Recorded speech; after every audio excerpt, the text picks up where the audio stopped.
everyone, and welcome to the latest episode of Third and Wine. My name is Caitlin Brower, and I am your host. We have had, honestly, such an intense NFL and college football season thus far as we enter week 5 of college and enter week 4 of the NFL. I've been having the time of my life. I mean, regardless the fact that I am a Giants and an Alabama fan, we've had a little bit of a rough start, but I'm still so excited to watch football week after week, and this is my peak time. We're entering spooky season. We're entering fall. The weather is nice and football is on. I have a glass of wine in my hands. I am so excited.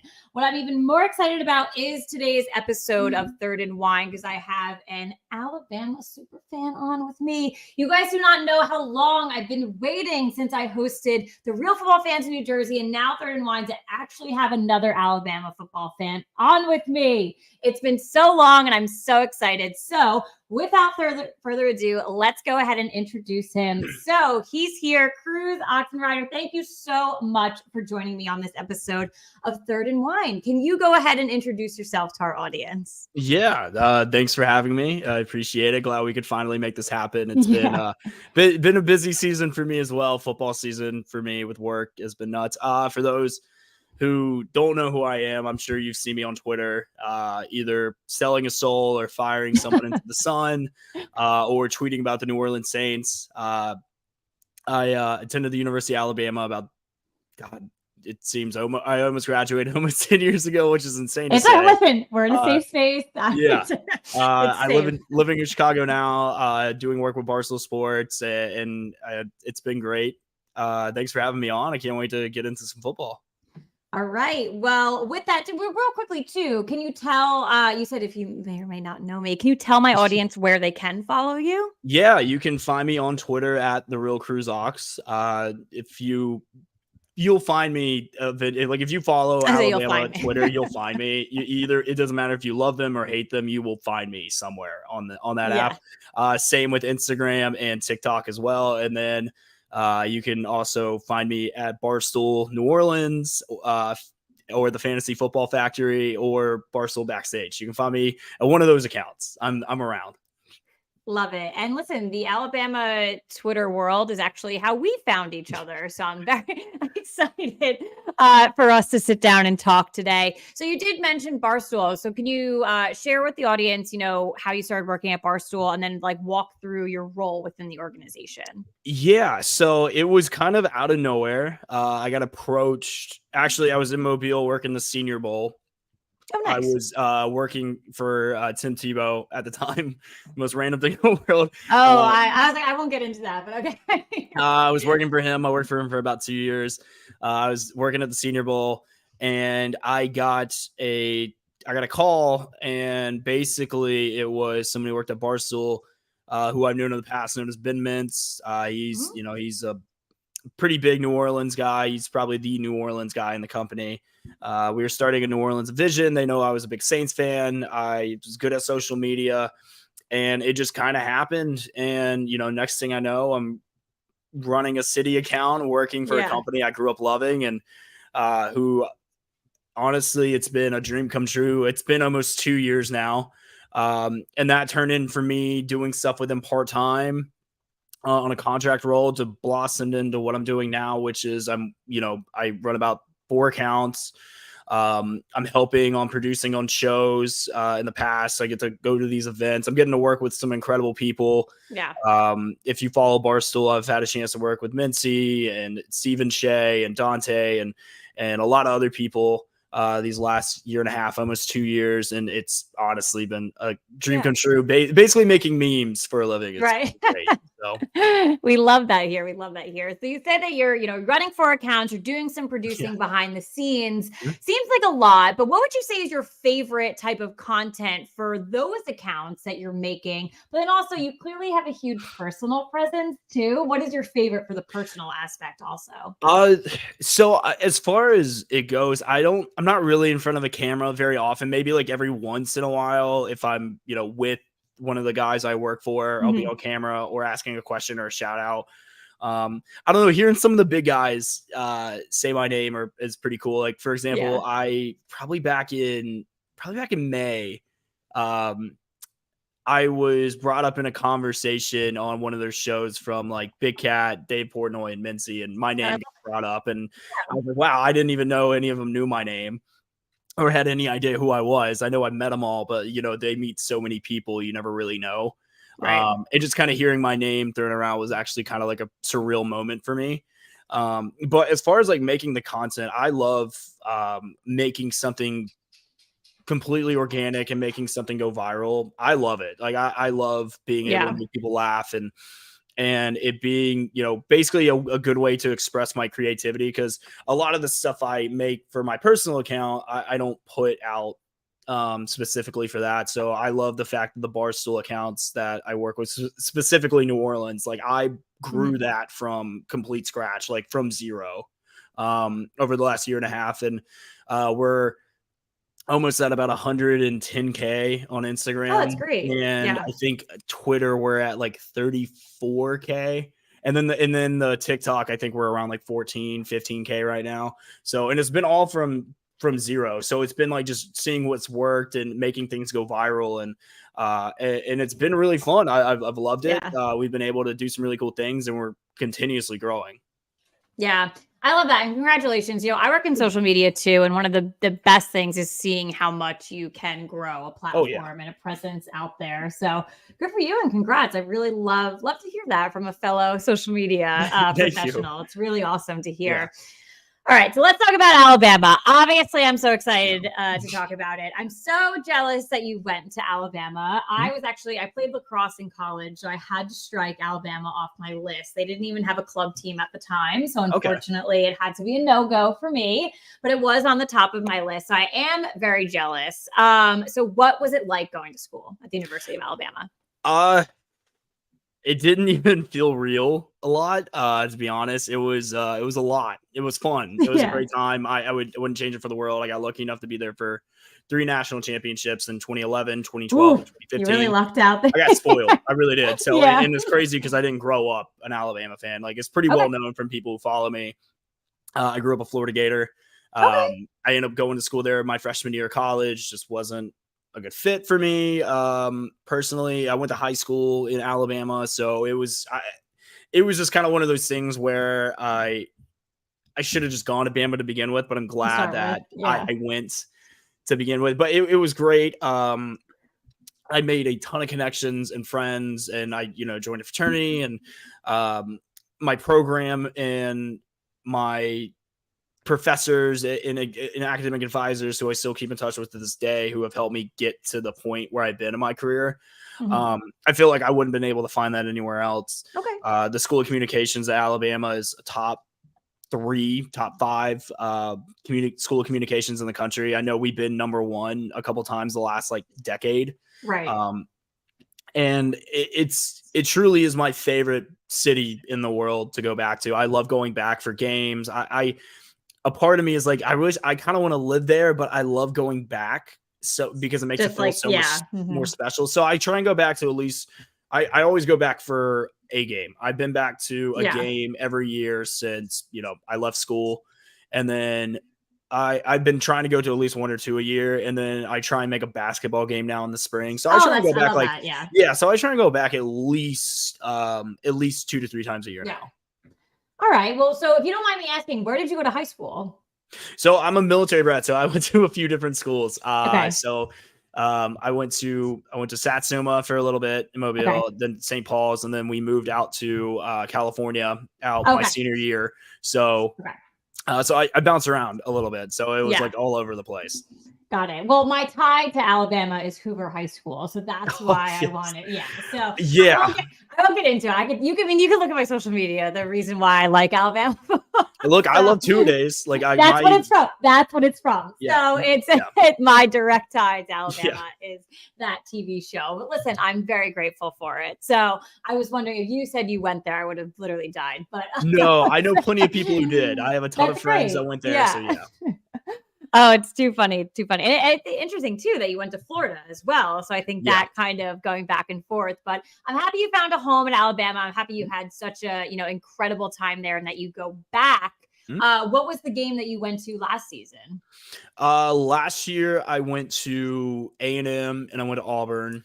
So And I was then, at the Texas A&A game last year. yeah. So it was my first ever Alabama football game. It's been on my Really? bucket list for Wow. I live in New Jersey, so it's Okay. not like getting to Alabama is a hop, skip, and a jump. Mm, It's really not easy it's to not. fly into Birmingham, Tuscaloosa, anything like that. So it's always been on my bucket list, but I come from a Notre Dame family. Okay. I come from friends who don't give a shit about college football. And I finally found a boyfriend who is unfortunately a Philadelphia Eagles fan, but so we butt heads there, but he makes it up to me with Alabama football. And that was one of my gifts over the last 3 years. Love And that. yeah, so when I walked into Bryant Denny for the first time, like I cannot tell you, like I actually started crying. Like it was the most like just overwhelming. Like I've been to a million NFL games. Yeah. I've been to a Rutgers game. I've been to a Mhm. Maryland football game. When I to walk into that type of stadium was just, oh my God. Like, Yeah. and for a team that I've only been able to see on TV, like for how many years was just incredible. So I want to know, what was your experience like walking into Bryant Denny for the first time? Maybe a little Yeah. not well, but Yeah. No. So my first experience. So I have two basically first experiences. One was the first time I ever went, which was back in 2005. Mhm. It was the Alabama Florida game. Yeah. That was Urban Meyer's first year. I was still a Florida fan. I went Yeah. and they got the absolute brakes beat off of them. I mean, I think it was like 31-3 or something like that. Like Alabama killed them. It wasn't even close. And so Yeah. I'm an eighth grader, and I'm like, my first year living in the state of Alabama. Mhm. I'm just like, what is happening here? And then like I've never really been exposed to like real Southern football like that Oh, before. Like yeah. that was a lot for me. To I be loved that's it. supposed to, yeah. And so I never went back in high school. I Yeah. went to a few games at Auburn just because like my high school classmates had season tickets. I went to a Okay. few Ole Miss games. I would go to Gainesville a lot to go to games because that was during Mhm. the Tebow era. Okay. And we were big Florida people. And it was a great time to be a Florida fan at that time. So in Obviously. Gainesville from Mobile is about like 5 hours, 4 Okay. hours ish. So That's it's not not like bad. a terrible drive. No. And then my first game as a student was in 2011, which was the first game after the tornado had happened. Okay. And it was like they Oh were wow, I honoring. remember that. Yeah. Yeah, they were playing Kent. I remember it perfectly. They were playing Kent State. It was a hot noon kick or 11 a.m. kickoff. Yeah. It was my first time exposed to that. I sat in the student section with some friends from Mobile, and it was just breathtaking. Like walking in Yeah. was incredible because like the stadium had changed so much since the last time I'd been, and the Mhm. team was electric, coming off of a national championship 2 years prior, Mhm. and had huge expectations this year. And then I was fortunate enough to play high school football with AJ McCarron, so he was Oh, cool. so I love back in it. back in Mobile, so it was cool seeing him play Yeah. college ball, and I had a few friends from Mobile who were on that team, Oh, very so cool. it was really cool and it was unique, and it was just like a day I'll never forget. And then from there, I was always loyal. Yeah. I do what I can to represent the university the best way possible, and fan wise, I know I will always have like a special place in my heart for the Yeah. University of Florida, just because childhood team. But right now, if I have to pick, you're gonna make me pick teams or anybody. I'm always gonna pick Alabama over Florida, which hurts my parents deeply. Yeah. Yeah. Oh, well, listen, my parents have been heartbroken with me changing sides for a very long time. So it's okay. You just get the hate text messages on Sunday morning. It's fine. Oh, my parents don't Uh, even text me anymore, so it's fine. they're just like what was it, after the Texas game? They were just like, "Are you okay?" And I just didn't yeah. respond back, and that was They fine. don't even ask me if I'm okay. It's just pure hatred. And it's my brothers coming in at me too. It's then my sister asking me, well, wait, what happened? Did Alabama lose? I'm like, of course they did. I'm like, do you see what's coming in the family group chat now? So, and it sucks this year in particular because Notre Dame is a little bit good. So They I'm are. getting extra Which hate. I'm actually going to my first Notre Dame game in Oh, cool. It is on my bucket list too. We 2 almost weeks. went to Ireland. So I Yeah. will say I almost spent a boatload of money to go watch Notre Dame. So my That would have family been really can cool. hush. Yeah, that would have been really cool. I'm going to the USC Notre Dame game. Oh, that'll be a good game. The 14th, and so like living in Yeah. Chicago, I'm like an hour-ish away Oh, from you gotta something. go then. Definitely. And so I'm going actually with some friends. I'm excited. It's all luckily I've been able to go to these awesome stadiums lately. Like last year I did Michigan. I did Clemson last year. I went to a Saints game in London. That's cool. I went to University of Texas for the Bama Texas game last year. Like I'm getting to travel and get a chance to go to these awesome stadiums I never thought I would ever get a chance to go to. Yeah, no, it's amazing.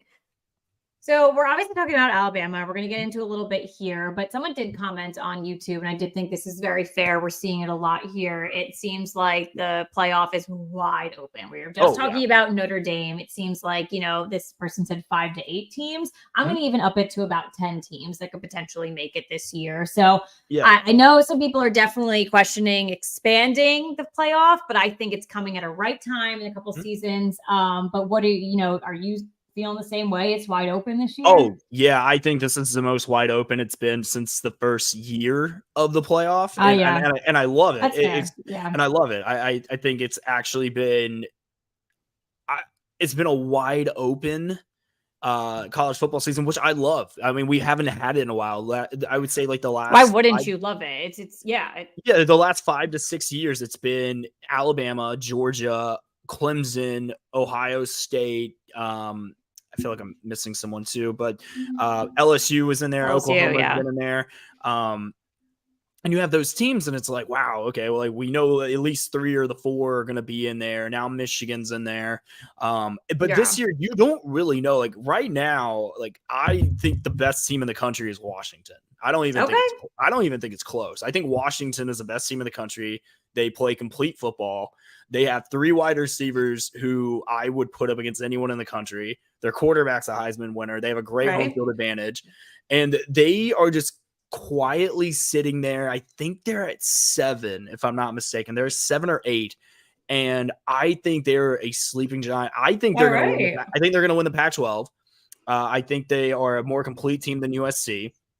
I think Oregon is the only team that could really challenge them. I think Utah, until they get Cam Rising back, they're not as good as they can be. But if he comes back, I've seen this Utah team be so good over the last couple of years. But I like Florida State this year. Michigan I think probably, I mean, on paper, I think they're the best team in the country. Yeah.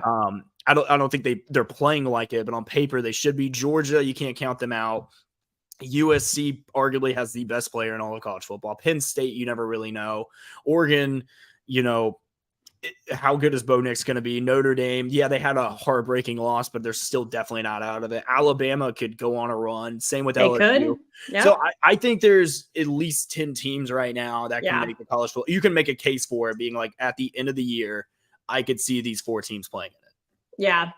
Absolutely. I'm going to keep a closer eye on Washington now that you made that. So I'm going to hold you to that. And I'm going to keep a closer eye on them because now I'm a little bit more scared than I was. I'm telling you, they are. If you stay up and watch them play, they play 60 minutes of complete football. Their quarterback is going to be a steal in the NFL draft.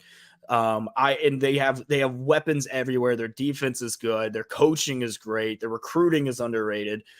No one's talking about them because everyone's in the Pac-12 has just been talking about Deion in Colorado, USC and Caleb Williams, and Oregon. Like no one's talking about Utah and no one's talking about Washington. When if you look over the last couple of years, USC didn't win the Pac-12 last year. Everyone forgets that. It was Utah, and Utah swept them. Oregon plays great football over the last couple of years. I love their coach, Dan Lanning. And I'm telling you, it's going to come down to It's going to come down to Washington, Oregon. One of those guys are going to win the Pac-12. All right. I love it. And we will see for sure. So we are moving into another exciting week of Mhm. college football. So how are you feeling as Alabama enters week 5? And then as a follow-up question, obviously our quarterback situation is overly talked about. It's Yeah. clearly, Yes. something. But what is an area of improvement that's maybe not making, national media, all the chatter on Twitter, things like that? Yeah. Well, here's how I see it and how I've been trying to explain it to people. Alabama has been spoiled with great quarterback play We have for forever. going like they really have. Like even if you go back to AJ McCarron, like AJ McCarron only lost what was it? I think he only lost 4 games, 5 Yeah. games in college. He Because won it was 2 national every championships. 4 Yeah. years. So if you add up 4 Yeah. years for many seasons. Yeah, it was incredible. So and then it's like Jalen only lost 2 games. Blake Right. Sims, I thought came in and he exceeded expectations, got Mhm. us to the playoffs when that team had no business making the Yep. playoffs. It really didn't. Jay Coker came in, only lost. He was undefeated. They're like everyone thinks we lost the one game. That was Cooper Bateman. Wasn't even him. Yep. Coker went undefeated. Hurts lost 2 games. Tua only lost 2 games. Bryce Mack lost 0. Yep. And so we've just been spoiled with Right. incredible quarterback play, which I never thought you would see at this level at Alabama. Now, for the first time since I'm gonna say 2016, we didn't know who our quarterback was going to be coming in. We had no idea. Yeah. Even the Mac Bryce year, like we knew Mac was probably He was going to get it coming because in and he was being coming in, fine. Yeah. been in the system for almost 4 years. Like he Yeah. knew it, and we've seen him play, and he's got a great arm. Bryce was just not ready yet, and we saw. And then the next year Right. he came in and didn't miss anything. Yeah. And now it's like the first time it's like, okay, like we don't know. We don't have a veteran coming in. Yeah. We don't have we had a new OC coming in for the first time in a while. Thank God, by the way, which I Right. couldn't stand it with Joe O'Brien. And then new receivers where it's been for us, we've been spoiled with elite wide receivers. This is the first year, probably last year was the first year we didn't have like a guy Right. that we're used to having, like Jameson Williams or Mechie or Devontae or Waddle or Judy, all these guys that we've had over the years. Just look at the NFL. Like that's always my like comment back to 100%. people. Look at the Eagles, look at the Dolphins, Yeah. look at anybody you want to. Like you will find an Alabama set on there. It's And so and the same goes for the running back. We haven't had a star running back since Najee Harris, which I know it doesn't sound like a while, but it's been 3 seasons. So yeah. it's been an adjustment period. I like Milroe. I do. I really do. I think he's I think right now he gives us the best option to win. He's incredibly athletic. Yeah. I think possibly he's more athletic than Jalen Hurts was at his time at Bama. Okay. He is. He's not, and I compare him a lot to 2016 Jalen Hurts, where he's got an arm. He can make a play into a positive play anytime, but he's not great at reading coverage right now. Yeah. He's trying to play a little bit too much hero ball when he should just take off and run and go get 4 yards, 3 yards instead of rolling out, looking for someone downfield and then chucking it. It's not the same. There's a difference between running to throw and then running to run, and he's running to throw, and it's hurting him immensely. And I understand what he's trying to do. He's trying to make the big home run play, which our offense has always been big home run plays, especially in the last 6 years. But that's not this year. We don't have those guys right now. We don't have the offensive line to do that. We don't have the quarterback play to do that. I think Milroe needs to play to his strength, and this goes to Tommy Reese as well. A lot more RPOs. We have guys who run 4.3 40s, like Isaiah Bond runs, I think, a 4.29. We have Kendrick Law runs 4.4. We have guys who can run slant and goes, and we're not executing RPOs. We're not doing the read option well enough. We're not executing the play action game strong enough. So right now, I think we're trying to figure out, now that we know Milroe is the guy. Yeah.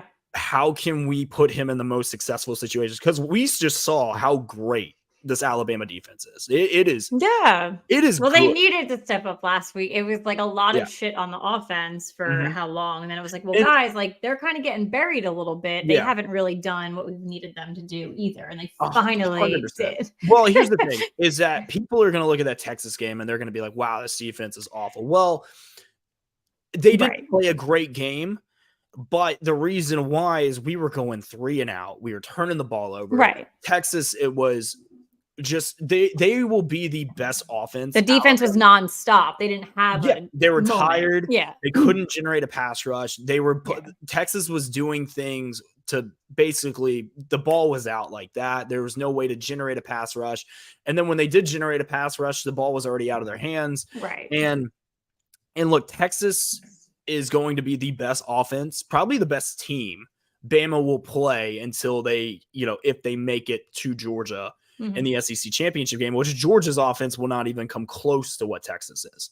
Well, that's what people forget too. Texas is a very good team. Yes, so they are. They're a good team. Great recruiting. It's going to keep being brought up, but we lost to a very talented. We did. We lost to a team that I don't see a loss on their schedule. I really don't. I think unless they Texas it up, which they've been known to do. But I think Sark has built his team. He's got his guys in. They have a great O-line, good receivers, really good quarterback. And I think whatever gets Arch Manning to Alabama is all I'm saying. Just look, Arch is not. Arch was never. I know. And I think people too. Like, I was one of them. Like, I was at that game, and that was the first time I've ever seen Bama get beat, beat, but not like they lost the game from like Ole Miss 2015. Alabama lost that game. They turned the ball over 5 times. In fact, like the first opening kickoff, they fumbled, and then Clemson in 2019 was Tua was not himself, and it was just and it was just a weird game. It was just a weird game, and it never felt like anything went our way. It was a lot of weird stuff that happened, a lot of one-handed catches or tip balls, people getting hurt. And then 2019 LSU Bama, one of the greatest games I've ever been to, Tua coming off surgery, it went back and forth. We made a crazy comeback towards the end. It just wasn't it. But this game was Texas just beat us. They out Bama'd Bama. Yeah. And so it was the first time I've ever seen that. And then I realized that I think that it was a wake-up call for Saban defensively. And he really is letting Kevin Steele do his thing. Like the pass rush has changed. If you go back and look at USF in this game, this past game, the pass rush is awake. It is awake. Dallas Turner reminding people that, hey, I'm here. I'm not dropping you back on third and short in the flats like Pete Golding did with Will Anderson and Dallas Turner. I'm sending you after the defensive back have been playing great. Arnold, Malachi Moore, Caleb Downs is a star in the making. Kool-Aid has been great. So everything's there defensively. And now with Milroe being the answer at quarterback, or at least Saban's answer quarterback with no injuries bearing, I think we're going to go back to a lot of the 2015 Jay Coker year where we're going to play mistake-free football. Mm-hmm. We're gonna minimize mistakes as far as bad interceptions like Milroe had in the back of the end zone in the first, I believe it was the first quarter. It was just a bad throw. It really was just run it, throw it away, take the points, eat it, and then go play good defense. And then going forward, I think he's gonna get more comfortable. I think Arkansas is going to be a good test for us, especially offensively. They have a great quarterback coming in KJ Jefferson. In a couple weeks. Mississippi State, they can throw the ball all over the place, but I think this will be a good confidence booster from Milroe. Yeah. And then you start getting into the big games like Tennessee's coming to town, LSU's coming to town. We have Auburn at the end of the year. I feel like Milroe will finally get his footing and he'll be more comfortable and he'll know when to, hey, I need to take off and take the 4 yards instead of taking the sack, or learn to throw it away, or not making that bonehead down the field throw and double triple coverage like he has, because he's always used to being the best athlete, And that's not the case anymore. We don't need that right now. We don't. We just need someone to not lose us games. And I think he is the best option. Now, granted, I don't know what the Ty Simpson situation is. I don't know. If he can come in and like he ran the ball for us, but I knew it was a circumstance where Miller had to get off the field. Like if we can use him like kind of like that to get his feet wet for potentially in a couple of years, great. I just that's I don't know. So like in the offseason, all I heard is how great Ty Simpson was going to be, how good he can run the offense, but like everything I'm seeing is that's not the case. And don't even get me started on the Tyler Buckner thing. No, that was Tommy Rees, with his own arrogance, thinking that, hey, I won a few games at Notre Dame with them. I can bring him in. Yeah, never shake up Alabama football. Never again. He should be holding a clipboard for the rest of his college career. Yeah, I agree. And then, but I feel confident going into the season as long as Tommy Rees and this offense starts to utilize their strengths, which is RPOs, QB draws, and running read option / the ball into the inside. With Jace McClellan and Roydell Williams. And then eventually we'll start getting guys like Jam Miller and Justice Haynes into the mix. I think we need to start incorporating jet sweeps more with Isaiah Bond and Trey Burton or Jermaine Burton and guys like that into the mix. Like, go back and look what Lane and Sark did and bring that in, because it worked for them. Why can it not work for us? And even with guys that maybe not be at the same elite standard of wide receiver and running back talent, they're still good enough athletes to make it work. Right. All right. Well, we've got a long season ahead of us for Alabama, but we do also have a long season ahead within the NFL as well. So the New Orleans Saints were off to a hot start, but unfortunately we do see an injury with Derek Carr now. What is your confidence level? How are you feeling with Jameis back under, center for the time being? I understand that Derek Carr dodged a little bit of a bullet here. So, but kind of what is because I feel like it's like 50-50 every time I talk to people about Jameis. So you just as a Saints fan might have a different opinion.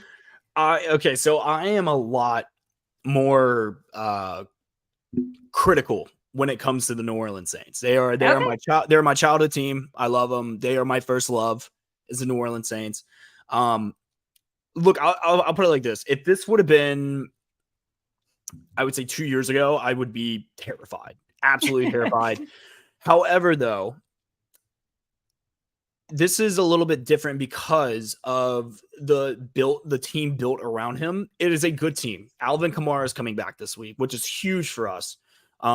He is a game changer at any position, rather it be in the slot, out of the backfield, running the ball, returning kicks. He's the best player on our offense. I love him to death, and I'm so glad he's coming back. He's got fresh legs, so it'll be good. We have an elite receiving core in Michael Thomas, Chris Olave, and Rashid Shaheed. Jameis has got, I feel like over the last year or two, when he's been asked to play, has got a lot of the hero ball out of his system. And Sean Payton is a lot to attest for that. Jameis just needs to come in and just not lose this game. He's not the reason we lost last week. The reason we lost last week is because our defense decided to start playing safe when they had dominated the whole game going into the fourth quarter. They were making Jordan Love, make terrible decisions. Yeah. And when Derek Carr went hurt, we couldn't really run the ball. And Jameis kind of got thrown in cold in the middle of the fourth quarter whenever he came in. And he was trying to make throws. In fact, he's the one who got us in the game-winning field goal position to begin with. He made great throws to Olave, great throws to Michael Thomas, and our kicker just missed a kick. It was not on Jameis. It was play calling. It was defensive. It was defensive adjustments, and our defense being on the field constantly after 3 outs. Same thing with go back and look at Texas. Your defense will get tired eventually, no matter how good they are. But right now, the Saints are fortunate enough where they play the easiest schedule in the NFL. Right now, we play Tampa Bay and Baker Mayfield coming to the Dome. We play great at home. I think our defense will be totally fine. Marshawn Lattimore destroys Mike Evans every time they play. Mike Evans usually cries and tries to fight him and gets ejected. I was at the game last year where he him. I like our defensive line a lot. I feel like we'll be fine against Tampa Bay. Then we're going to New England. I think I'm actually going to that game. Oh, good. Nice. Against my boy Mac Jones. Yeah, I know. Everyone knows that's a personal thing for me. So I wish Mac nothing but the best, but I hope he doesn't win that game. And then, well, I'm literally rooting against all of Alabama, so I don't really feel too bad for you. Yeah, and then you have at Houston, which Houston is a team that's figuring it out. They're up in the air right now. Yeah, they're figuring it out. It's at Houston, and then I expect Carr to come back October 19th, Thursday night game in the Superdome against the Jags. I think that's when he'll come back. Look, they have 3 very winnable games. You can win without them. Mm-hmm. I think they're not playing elite offenses whatsoever. Jacksonville probably is going to be our toughest game of the year because right now the rest of the schedule you have at the Vikings, they're winless. The Bears coming home, they are god awful. You have the Lions at home, and then you have at LA and at Tampa. Like they're not. This isn't a hard schedule. So if they can go 2-1 in the next 3. I'm okay with that. But this week is a must win. It's an in-division game. You're playing a bad offense and a bad team in Tampa Bay. You're playing not a good quarterback. Defensively, they're pretty solid. I will give them that. But this team, Tampa Bay, compared to New Orleans this year, it's top to bottom. It's New Orleans. It's not even close. So it's a must win. I feel good about it. Confidence level right now, I'm about like a 7.5. Okay. And the reason why is not because of Jameis. I think Jameis can come in and get the job done. In fact, I like him to throw the ball down the field more than Carr does, which is better for Shaheed and Olave. And he already has chemistry with Michael Thomas. But the defense is just so good that it's same thing with Alabama. The defense is so good it will keep them in. I would say about 90% of the games they're going to play in. All right, so with that, you said it is a must win. What is your score prediction for the weekend? I'm going to go a little bit on the lower side. I'm going to say it's going to be around I'm going to say 21-10. Okay. I think Baker will put a drive together, and I think he'll find Chris Godwin and Mike Evans are really good wide receivers. And Baker's known to make some stuff happen. I mean, he scored against the Eagles defense, which I think is one of the best 3 in the NFL. So I expect him to at least get a tie, but I also think Jameis will get the job done. Mm-hmm. It's not going to be a sexy win whatsoever. So if the only person who should start in fantasy this week for the Saints should be Chris Olave, just because he is a great fantasy option right now. But this is what I think. So I'm going to go 21-7. All right. Awesome. So you clearly seem pretty high on Alvin Kamara coming back, mm-hmm. but then also you mentioned Michael Thomas, and you got a little happy, smiled around him. So I will say there are definitely people out there that think the Thomas Kamara era is over. I will admit that I'm definitely one of those individuals. It's just, I don't know what you're getting season after season. I think Michael Thomas is extremely injury prone. I'm not really sure what's going up inside Alvin Kamara's head with his suspension and what else could he produce on and off the field. So just I clearly see that you are still within that era for the New Orleans Saints. So what are your thoughts there? Yeah. So Michael Thomas is coming this year and he's showing signs of the old Michael Thomas. He's in 3 games. He has 18 catches. Yep. He has 18 catches in 3 games. He's playing against good teams. He's becoming a safe, valuable, security blanket for Derek Carr. Now he's going to be one with Jameis Winston, who he already has chemistry with over the years. Chris Olave is going to generate most of the targets because he is the best offensive weapon the Saints have, even better than Alvin Kamara and Michael Thomas and Shaheed. And then you have the deep bomb guy in Shaheed. Yeah, Shaheed only has 9 catches, but he's averaging almost 17 yards a catch. He's returning punts. He runs a 4.3 40. Like, he's burning people down. And so I like Michael Thomas back. Alvin is a different story for me. Okay. Look, I know how good Michael Thomas can be. He reminds me of Michael Thomas was never the fastest guy on the field. He was never the quickest, but he runs incredible routes, can box you out. He's stronger than you. He's taller than you. He can jump higher than your corners. And he's just a hard guy to bring down. He's smart. He's a great trash talker too. And so that's why I like Michael Thomas back, and he's looking like the old Mike right now. I know the last couple of years have been rough, but he loves this team. This team loves him. The city loves him, and he's averaging almost 10 yards a catch right now. So it's not like he's just dinking and dunking, running slants and everything. He's averaging about 10 yards a catch. So I really like that. With Alvin Kamara though, it's been such a boomer bust player the last couple years, and I think a lot of it has to do with a few things, and one of them has been Sean Payton's usage of him. Sean Payton knew how to use Alvin Kamara perfectly. Right. Always has since 2017. He's never really had to carry the bulk of the offense because he's had Drew Brees, Mark Ingram. He's had Michael Thomas, and he's had some other weapons.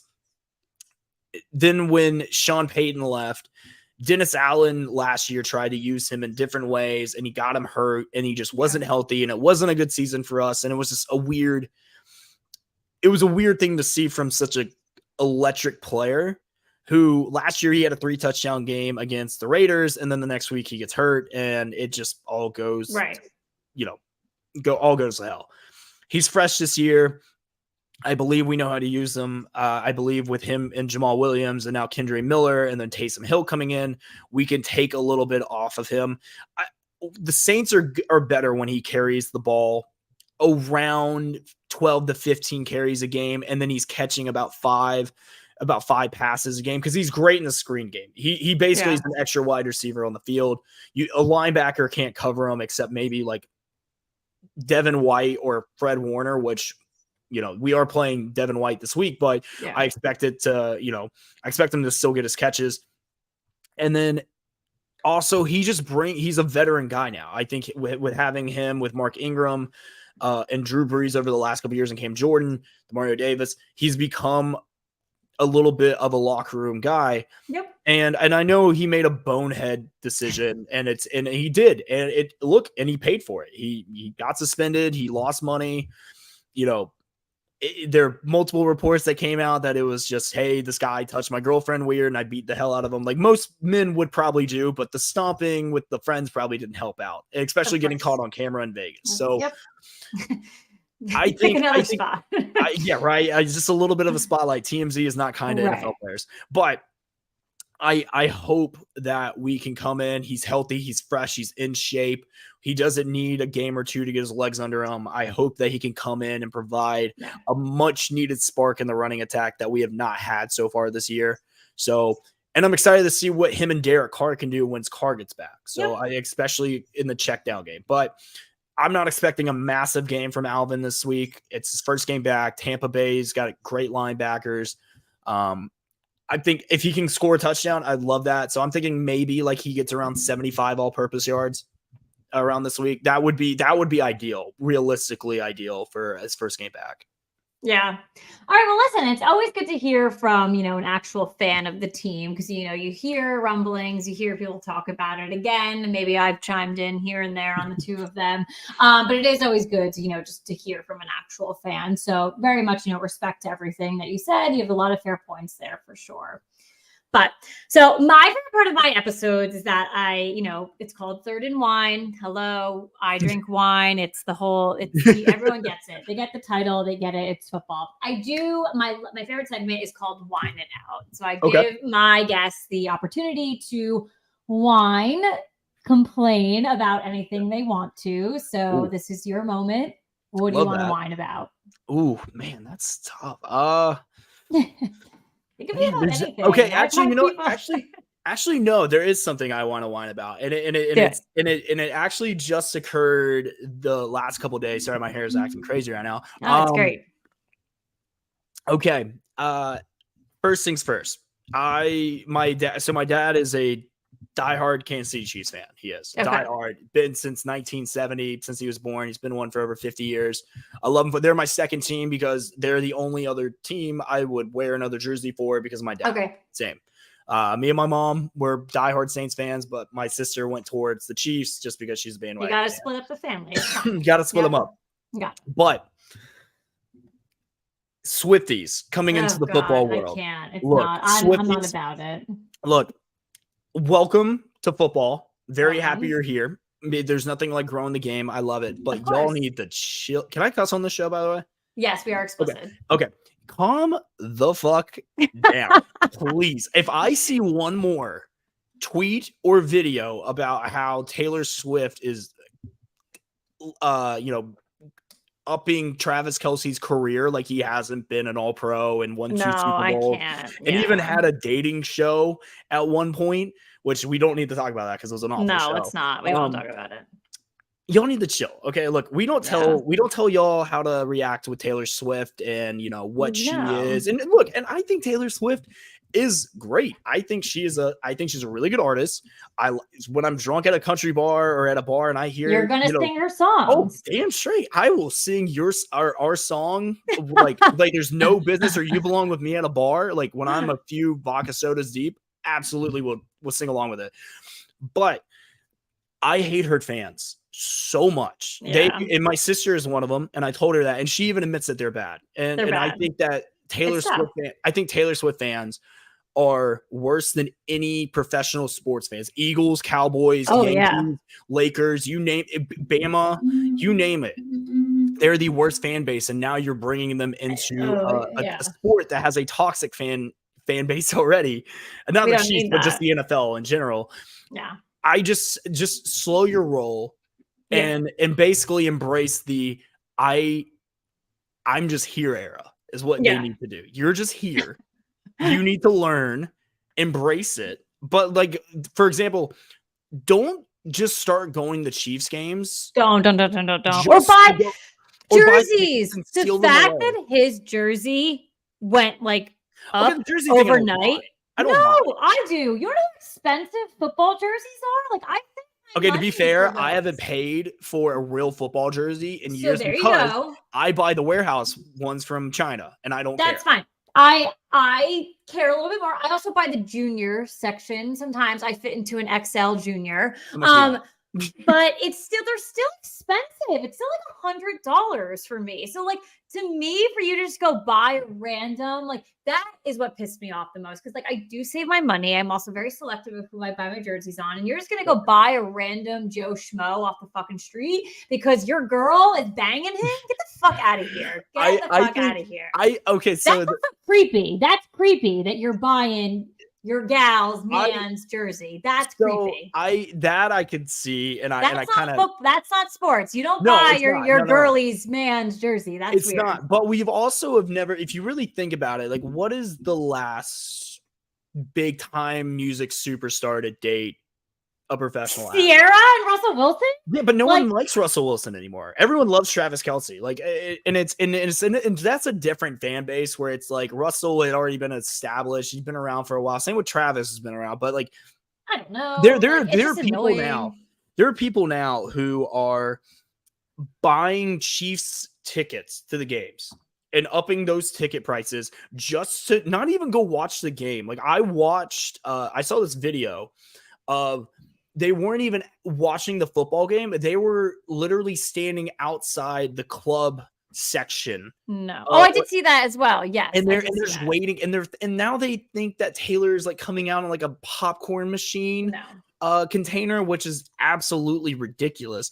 But if you're gonna buy tickets just to go sit and stand at club section when you're not going to see her, you're not going to talk to her, nothing's going to happen. You're not going to break any news, and you're taking away experiences from people who actually want to go to the game. If someone has been saving up to go to a game, exactly, and has been saving up to go to a game, and they want to take their kid or their dad or their significant other, and they want to take them and they can't because Swifties are buying tickets. And now that Chiefs fans are hey, well, I can't make this game. Let me sell it to some idiots who will pay $600 a ticket just so they can stand and not even watch the game. That's my problem. That's my problem. I have a huge problem with it too, because I know that Swifties already paid upwards of $5,000 to $10,000 to actually go see her live. So what are they going to pay to go see an NFL game? So you're right. People are going to take advantage of those dum-dums. So. They're going for as much as Super Bowl tickets now to go to a Taylor Swift concert. For example, the Super Bowl that we went to for the Saints, those tickets weren't those tickets were actually, I think, cheaper than era tickets now, which is insane to think about. But Like, that is their Super Bowl, so I will give that to them. But don't bring your Super Bowl into ours. And also, I need to be full transparent. Taylor Swift does not give a shit about you guys. Like, I need everyone to know that as well. Like, you think she cares that you're paying this money to go see her at a Chiefs game? She doesn't give a shit. She does not give a shit that you're buying Travis Kelce's jersey. They're going to break up in 3 weeks anyway. It's not going to last. And you just wasted money. And what are you going to do with that? It's going to end up in a dump because you're probably going to burn it because God, it's his fault. It's going to be his fault, not her fault, because it's never her fault. Like, woohoo. She's already had 25 boyfriends. It's never her fault. But it's just like, I don't know. I get it with you on this one. It's been too much for me. And because they are an overwhelming fan base. And they're the worst. They're awful. But I just say overwhelming because like they do overwhelm me. Like it's a lot for me to take in. Like I don't know. But I also understand that I am a crazy football fan. So they're going to come into this kingdom and be like, oh shit, these people are fucking crazy. So no, I just think the thing too is that like, and my sister is one of them. She's 22, 23, fresh out of college. Mm-hmm. I just remember getting into a heated debate about her being like, I think Taylor is great. And I think this is an incredible tour, what she's doing. But she's not the biggest musician of all time. She's not bigger than Michael Jackson. She's not bigger than the Beatles. She's not bigger than, I'm trying to think who else would be massive. I think she's not bigger than Prince. Elvis, like people like that. She's not. I think she's great for what she is. But here's the thing is that like, she's just singing country songs on a stage, and I'm sure she puts on an incredible. I've been to a Taylor Swift concert, not this one because I don't want to take out a mortgage to go. But I saw her in college, puts on an incredible concert. I'm sure she's a terrific person, but her fan base ruins it for everyone else. Like, and it wasn't even until like a couple years ago that it really just blew up like recently. Everyone likes Taylor Swift. Like, I think like I would love the chance to, like, if I ever got to be in the same room with her, it would be incredible. But her fans make it so unlikable, which sucks really bad that you have that. It's same with like Alabama fans. And people don't hate Alabama football. They hate Alabama football fans. They do. That's it's same with Patriots. They don't hate the Patriots. They hate their fans because they can't shut up about it, and they kiss Tom Brady's ass every chance they get. Absolutely. And now I'm done. I love that's the point. That's the point of that segment. We always have something to get about. And I love when I can relate to my guests and whine about it with them. It's absolutely perfect. Absolutely. I've been holding it in for like 2 days. It's been a lot. Oh my God. I love it. I love it. All right. So Cruz, this is an absolutely amazing episode. I appreciate you so much coming on Third and Wine. Before we wrap up tonight, one more time, can you let my followers know where that they can find you? Yeah, you can find me on Twitter, Instagram, and any social media platform, basically, even MySpace. I'm sure I'm still out there. You can find me at Cruz Oxenreider, at the real Cruz Ox. I'm bigger on Twitter. I tweet the most ridiculous memes and videos and Alabama and New Orleans Saints takes out there. Instagram is more of just like, hey, like, here's a picture of me at a Cubs game, basically. And then also, if you can, go follow Barstool New Orleans, Backstage, and the Fantasy Football Podcast. We've been building it up. So I would love for you guys to be a part of that community because I'm running those pages daily, and you get to see some of my incredible work that I do. Awesome. Well, Cruz, thank you so much for joining me on this episode of Third and Wine. Thank you to everyone who tuned in live and for everyone who listens on the podcast. You can find us on Twitter, YouTube, and Instagram. You can also find the podcast on all of your favorite podcast outlets. It's been a great season so far with the NFL and college football, and we have more to come in the coming weeks. So with that being said, thank you very much. I will catch you on the next episode of Third and Wine. Good night.